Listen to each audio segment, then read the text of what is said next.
यहाँ पे जो क्वेश्चन में बात कही जा रही है कि भाई पोटेशियम साइनाइड रिएक्शन करा रहे हैं ना, तो यहाँ पे किस तरह का प्रोडक्ट बना है। आपको पता है कि यहाँ पे सब्स्टिट्यूशन प्रोडक्ट होगा, लेकिन प्रोडक्ट इनमें से कौन होगा अगर आप थ्रू SN1 जा रहे हैं, थ्रू SN2 जा रहे हैं, तो बेटा आप एक्सप्लेनेशन आप दे नहीं पाओगे इसका, क्योंकि यहाँ पे SN1 मैकेनिज्म अगर होगी तो यहाँ पे सबसे पहले बॉन्ड टूटेगा तो रीअरेंजमेंट होगा, और रीअरेंजमेंट होगा तो यहाँ पे बेटा प्रोडक्ट तो आपको ये मिल जाएगा। फिर अगर यहाँ पे कार्बोडाइल फॉर्मेशन हुआ, यहाँ से मिथाइल शिफ्ट हुआ, तो उसके हिसाब से प्रोडक्ट आपको क्या मिलेगा, इसके हिसाब से प्रोडक्ट ये मिलेगा, लेकिन प्रोडक्ट नहीं है। थ्रू यहाँ पे SN1 अगर मैकेनिज्म के थ्रू आप देख रहे हो तो ये आंसर होना चाहिए, लेकिन यहाँ पे आंसर नहीं। आंसर क्या होना चाहिए, बात आपको पता होना चाहिए, यहाँ पे SN2 रिएक्शन भी नहीं हो रही है, क्योंकि यहाँ पे क्राउडिंग है और यहाँ पे अटैक पॉसिबल नहीं है। तो आंसर आप देखिए तो आप इसको लगाएंगे, अगर आप SN2 थ्रू, ऐसे बहुत सारे बच्चे इसमें SN1 मैकेनिज्म ही थ्रू मैकेनिज्म यहाँ पे प्रोसीड करेंगे और आंसर आपको ये निकाल के लगाएंगे, लेकिन आंसर यहाँ पे सी है। आंसर ना तो ये है ना बी है, यहाँ पे आंसर सी है। सी आंसर क्यों है, किस बिहार, तो SN2 रिएक्शन तो हो नहीं यहाँ पे। हाँ, एक मैकेनिज्म है जो कि बहुत इंटरेस्टिंग है और बहुत बार एग्जाम में यहाँ से क्वेश्चंस आए हैं और पूछे जाते हैं अक्सर, तो उसका नाम है नेबरिंग ग्रुप पार्टिसिपेशन, जो कि डबल SN2 मैकेनिज्म होती है और वहाँ पे रिटेंशन ऑफ कन्फिगरेशन होता है। जो भी कन्फिगरेशन होगी वही कन्फिगरेशन होगा, वहाँ पे किसी भी तरह का चेंज नहीं आएगा, वहाँ पे 2 बार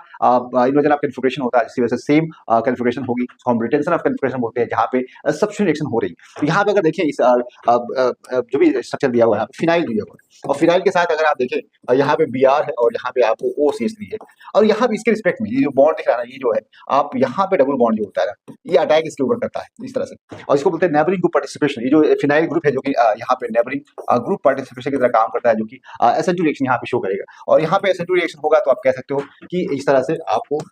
यहाँ पे जो यहाँ पे है इस तरह से इस कार्बन से इस कार्बन का बॉन्ड का फॉर्मेशन होगा, और ये बॉन्ड जब बनाएगा तो यहाँ पे आपको पॉजिटिव बनेगा और यहाँ पे आपको CH3 है और बाकी जो सेम ऐसे रहेगा। अब जो आपको जो CN माइनस है जो कि न्यूक्लियोफाइल अटैक कहाँ पे करेगा, तो अटैक बेटा देखो यहाँ पे अटैक इसलिए करेगा क्योंकि यहाँ पे आसानी से अटैक SN2 रिएक्शन होगा, ये अटैक जो होगा SN2 अटैक होगा, और SN2 अटैक होगा तो जो कन्फिगरेशन यहाँ थी वही कन्फिगरेशन, क्योंकि एक बार SN2 रिएक्शन होगा दोबारा ही होगा, ये वाला बॉन्ड दोबारा है तो यहाँ चला जाएगा, तो यहाँ पे रिटेंशन ऑफ कन्फिगरेशन होगी, जो कन्फिगरेशन पहले थी वही कन्फिगरेशन दोबारा आ जाएगी। तो यहाँ पे आप बोल सकते हो इस तरह से, यहाँ पे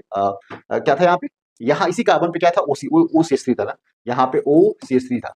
ओके, तो यहाँ पे उसी तरह से सेम आपको मिलने वाला है और ये बिना प्रोडक्ट मिलेगा, लेकिन जो प्रोडक्ट मिल रहा है डायरेक्ट SN2 रिएक्शन नहीं हो रही है, अब यहाँ पे नेबरिंग ग्रुप पार्टिसिपेशन हो रहा है, 2 बार SN2 रिएक्शन हो रही है। फर्स्ट ये जो ग्रुप दिख रहा है ये आपका पार्टिसिपेट कर रहा है जो कि SN2 रिएक्शन शो कर रहा है, उसके बाद यहाँ पे